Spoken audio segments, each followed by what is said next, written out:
We're here for our weekly press conference with head coach Jack Owens. Coach, the team made a valiant comeback attempt in both games last week, only to come up just short. First, what does it say about your team's heart to not give up and keep fighting in situations like that? Well, I think the guys are competing, first of all. The guys are putting forth the effort. We just got to learn how to close the game. You know, our last outing, we take control in overtime, go up 4, but there were 2 defensive rebounds that allowed them that we did not get, rather, that allowed them to hit a 3 and then take the lead. If we get those rebounds, it's a different story. The outcome is different. We win the game. But the guys are competing. We just have to continue to learn how to win the game and finish people off when we have the opportunity.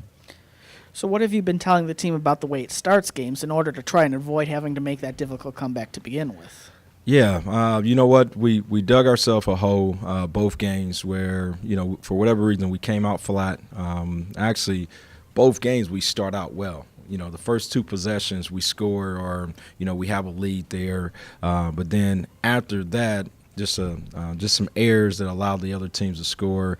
Ohio and Eastern Michigan go on big runs and they get up double digits, and then from there we somehow settle down and fight our way back into the game and find a way to make it interesting down the stretch and just didn't finish the games. All right. Nike Sabandi had a double-double against Ohio. He's the 7th different Red Hawk to record a double-double this season. No other team in the country has had more different players do that. What does that say about the versatility of this team? Well, our depth is definitely there when you're talking about the 7 to 8 guys who play heavy minutes. You know, we any given night we can have a different guy lead us in scoring and rebounding. The one thing Nike did is his will and to win is there. You know, he's one guy that you can count on. If his shot's not falling, he can do other things to impact the game. And to go out on the road and to score the way he was scoring, but also go and get 10 rebounds and go 7 for 7 from the free throw line shows you what kind of player that he is now and what kind of player he's going to be in the future. A lot of these guys at times when you're talking about the young guys, you know, they're guys that compete, but at the same time they have breakdowns that hurt us in stretches. But at the same time, they're the reason why we're in the game, and they're the reason why we won the games that we had. We just have to continue to get better and get better at what we do. I think that's the best way of putting it, is that all of us are learning, you know, in our first go-around how to win games. And I think we're going to continue to get better. We have a chance with these last few games to close the season out right, but we're going to continue to take one game at a time. And hopefully we learn from our mistakes. You're talking about getting defensive rebound late in the game to win a game. If we would have said, hey, you have opportunity to go on the road to get 2 road wins. If you get a defensive rebound or a stop, you'll take that. And that's what we're doing. We're putting ourselves in position to win games.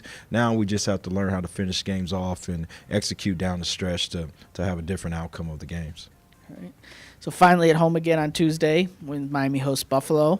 Bulls are having a pretty good season. They're tied for the MAC lead. So what can we expect from that game? Wow, they're an NCAA tournament team. I truly believe they're the best team in our league. They have the depth. They're well coached. They have guys that can score a lot of different ways. They have perimeter players who can go out and score points in bunches. They have probably one of the best posts in our league in Perkins, who can score inside and out. They're just a good team. You know, we played them at their place. It was a 1-possession game at half, and then the second half just unfolded for us where we didn't execute and we didn't stop them. It's important for us to sustain our effort, keep them out of transition, can't allow them to score, you know, where they're attacking us off the bounce and beating us on our closeouts and getting offensive rebounds and second chance points.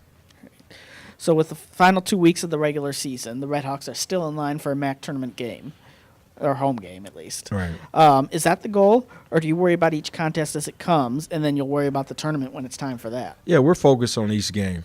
We just have to continue to get better, because if we can somehow figure out to close off these games and finish these games off, we're going to put ourselves in position to host or, you know, wherever the chips may fall, because there's a lot of teams that's going to play each other. We have a chance to, you know, be one of the best teams in our league tomorrow, and then from there, we also have to play some teams that are above us, that's right above us. You know, everybody's separated 1 or 2 games in the MAC race, so it's important for us just to focus on each game at hand and just continue to compete and get wins.